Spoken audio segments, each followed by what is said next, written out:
Hello pong muli mga tambay. Nagbabalik pong muli siyempre po para magkomento ang inyong lingkod, si Kamalong po, dito po sa Tambayang Makabayan mga tambay. Kinukomentuhan po siyempre ng inyong lingkod. Ito po, komentuhan po natin ang isang balita sa UNTV po. Maraming salamat po sa UNTV mga tambay.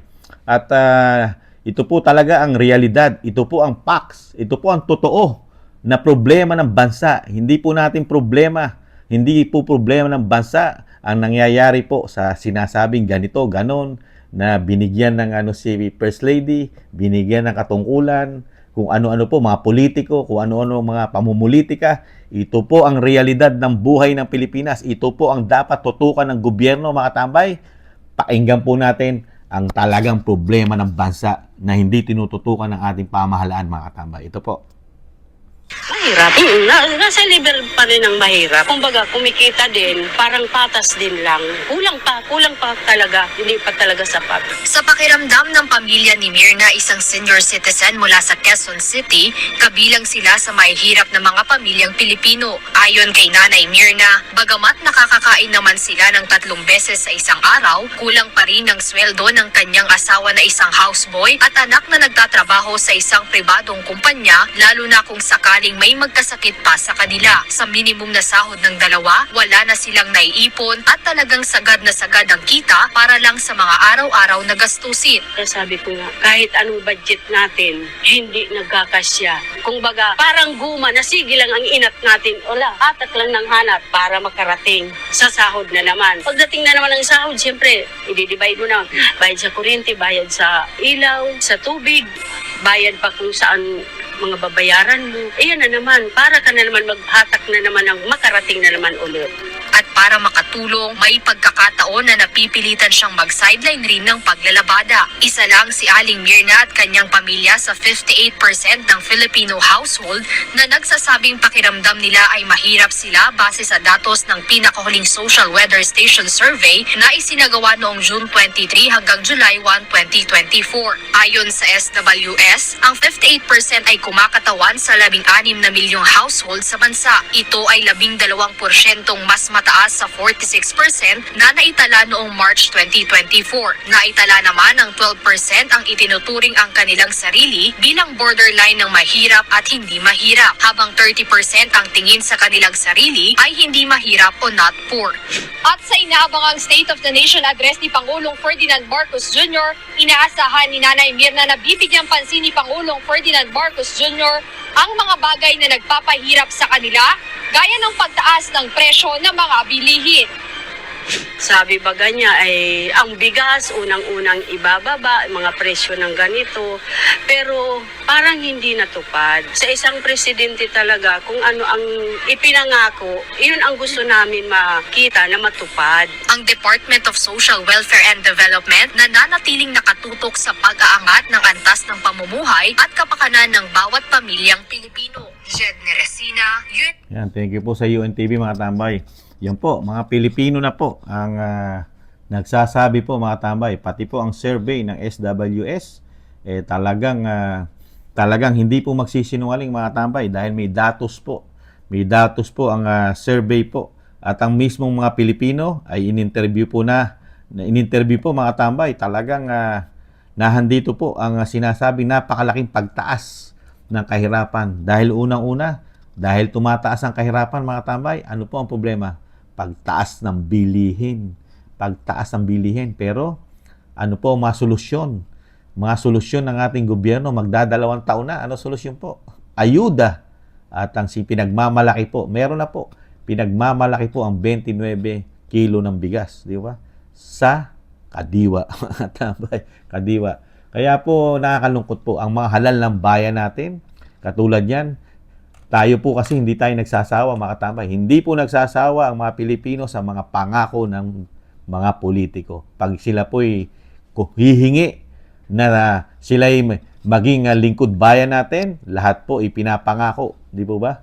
Talagang pati bundok, iaangat po nila yan.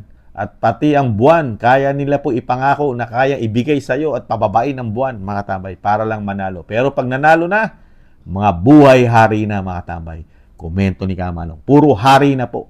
Nagluluklok po tayo ng hari. Mga haring politiko sa ating bayan. na talagang sila na masusunod. Mga diskarte na nila.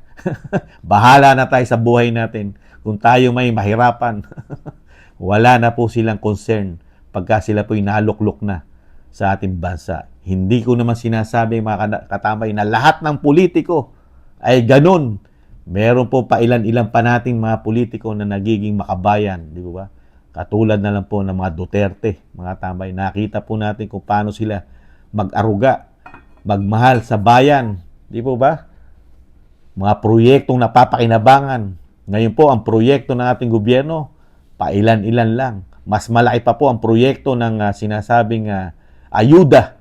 Ang proyekto po na ayuda na binibigay po ng gobyerno. Yan po ang natatandaan ng tao. Proyekto po na hindi nawawala sa balita. Proyekto, puro ayuda. Ngayon, meron naman bagong proyektong sinasabing pampabango sa SONA. Nung isang balita, di ba? Na kadiwa, 29 pesos. Pero, ano po ang ginagawa natin? Hindi lang naman Pangulo ng Pilipinas ang dapat natin kalampagin dyan, mga tambay. Isama na po natin ang Kongreso, Senado. Di po ba? Pagtulong-tulungan po sana ang problema ng bayan. Bakit hindi nila ginagawa? Mas priority po nila ang pangsariling interes ng mga ito, mga tambay. Politika. Puro pamumulitika po. Naranasan po natin yan. Magmula po nang pumasok ang bagong Pilipinas, puro pamumulitika na po ang karamihan. Kadalasan natin napapanood. Napakadalas pong pamumulitika, lalo po sa Kamara at Senado. At ang ginagawa po, at matutuklasan natin, merong isang ahensya, ang Senado, nagpapagawa ng ilang bilyon opisina. Kaya ako nga po nababanggit, mga katambay, kaya ako nasasabi, naghahalal tayo ng mga haring politiko. Opisina pa lang, bilyon na ginagastos ni Juan de la Cruz, mga katambay. Kaya nga po ang mga politiko sa atin ay parang mga hari. Di ba? Mga spoiled sa pera. Mga isang damukal na pera ang binibigay natin sa mga politiko. Mga natuklasan po ni dating Pangulong Duterte, di po ba? Lugmok, kaya nalulugmok sa kahirapan ng ating bansa. Dahil kasalanan din di umano ng mga politiko kung gaano po sila magwaldas ng pera. Hindi natin alam kung niwawaldas o iniipon lang nila sa kanilang mga vault. Nilalagay lang po yata nila di umano sa kanilang mga vault o kaherdero sa kanilang mga mansyon. Tambay. Ang mga perang ito. Dahil unang-una, yung mga natuklasan po ni Sasot, Rogandos, at ni dating Pangulong Duterte, na hindi po sila pwedeng i-audit basta-basta. Dahil meron pong ginawang batas ang dating Senador Pampilo Lacson, mga tambay, na very special po ang kanilang budget, na hindi pwedeng sila basta-basta i-audit at hingan ng resibo kung saan nila dinadala ang kanilang mga pera-perahan, ang mga pera ng mga Pilipino, mga tambay. Di ba? Natuklasan din po mga kanila extraordinary pera ng bayan. Di ba? Ano pa? Mga confidential fund na kilalaki. Mga travel fund na ubod ng laki, nakakalula. Ganyan po nauubos, nawawaldas taon-taon ang pera ng bayan. Kaya po tayo mga Pilipino, dadanasin talaga natin ito, mga tambay. Na talagang tayo kung mahirap, hanggang mahirap na lang po tayo. Dahil ang nangyayari po sa ating buhay, realidad, nakakaraos na lang po tayo sa pang-araw-araw. Pangkain lang po, pangkain. Yun lang, wala na tayong naiipon. Kung tayo magkakasakit, wala na. Wala ka na maitatabi. Dahil sa napakamahal na sinasabi natin ngayon, totoo naman, may PAX. Napakamahal ang bilihin, di ba? Nagtaas na naman ang kuryente natin na mahigit 2 piso. Ang Meralco, di ba? Bilihin, manok, tumaas. Mataas na nga bigas. Pero darating ang SONA, nagbaba po sila. Kaya lang sa kadiwa. At ang priority pa po ng 29 pesos per kilo, nasa sektor ng 4 piece. Yung mga mahihirap nating kababayan. Priority po sila. Kung yung matitira na lang ang atin. At maghahanap pa tayo ng kadiwa. Isa pa yon. Ibang klase po magsolusyon ng ating gobyerno. Kaya ito po, mga kababayan natin, ito po ang totoong realidad, ang problema ng bansa. Kaya po ang Vice President Sara Duterte, sa 2 taon na solusyon ng bagong Pilipinas, hindi niya na po kinaya. Hindi na po kinaya ng Vice President ang nakikita niya po na pagtugon ng gobyerno ng bagong Pilipinas sa ating bansa, na ganito lang ang nakikita niya. dire-diretso, bagsak ang ekonomiya, walang kawalan ng trabaho. Nakikita naman po natin ang mga survey, di ba? Pagbaba ng mga sinasabing ang mga Pilipino ay talagang lumalaki ang naghihirap ng mga pamilya sa ating bansa. Hirap po. Pero ang ating gobyerno, nakikita po natin kung paano gumastos. Parang hindi naghihirap ang ating gobyerno. Kasi nga, naghalal tayo ng mga hari.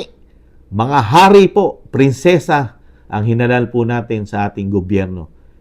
SONA pa lang, mahigit 20 milyon na ang pagkain.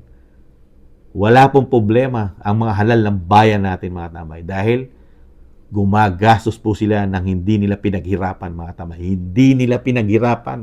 Kaya baliwala pong ubusin nila ang pera ng taong bayan. Pero ang mga Pilipino, ganito lang po ang sinusukli ng mga halal nating mga hari sa gobyerno. Mga hari. Komento ni Kamanoy, mga tambay. Komento lang ni Kamanoy. Mga hari sa gobyerno. Talagang kaya nga sabi nga po ng mga kababayan natin, kung gusto mong yumaman, pangarapin mong maging politiko ng ating bayan, mga tambay. Kung gusto mong yumaman, umasenso, maging politiko ka, lalo kung magiging presidente ka pa, di umano, senador, congressman, di ba? Kahit sabihin mo, gobernador, mayor, pati kapitan ngayon, mga tambay, isama na natin lahat, basta politiko, may pondo ang gobyerno. Sabi sabi di umano, madali kang umasenso, mga tambay, sa ating bansa. Ganyan po ang realidad ng ating bansa. Sabi po ng ating mga kabayan, di umano, mga tambay, na kung pangarap, kaya po kung mangangarap na po tayo ngayon, mga tambay, papangarapin na natin maging politiko, mga tambay. Para magbuhay hari rin tayo, mga tambay. Magbuhay hari. Dahil ang mga hinahalal natin politiko, buhay hari, mga tambay. Pagka sila ay nanunukulan na, hindi mo na sila masaling. Hindi mo na sila malapitan basta-basta. At hindi mo na sila makausap basta-basta, mga tambay. The appointment na, mga tambay. Yan po, ganyang klaseng politiko po maglingkod ang ating mga politiko sa ating bansa. Pero pagkahalalan, mga tambay, nakita, yumaya ka pa, humahalik pa, mga tambay, nagmamano pa. Di ba? Binubuhat pa ang ating mga anak. Paghalalan, pagka nanalo na, hari na, mga tambay, mga hari na. Bahala na kung ano ang aming bigay sa inyo, ipagpasalamat nyo ang gagawin namin trabaho sa inyo. Ibang-iba sa panahon ni dating Pangulong Duterte. Lingkod bayan ang mga Duterte. Naglilingkod sila. Pero ngayon, sabi nga po sa Bagong Pilipinas, di umano, naghalal tayo ng puro hari sa ating gobyerno. Kaya ganito, ang dadanasin natin na buhay pang araw-araw, mga tambay. Muli po, si Katambay Manong na hindi po hari at hindi rin po politiko. Thank you po sa nakagusto ng ating napakalit na channel sa Tambayang Makabayan sa YouTube at TikTok. Ingatan nawa, mga tambay. Paalam. Bye-bye.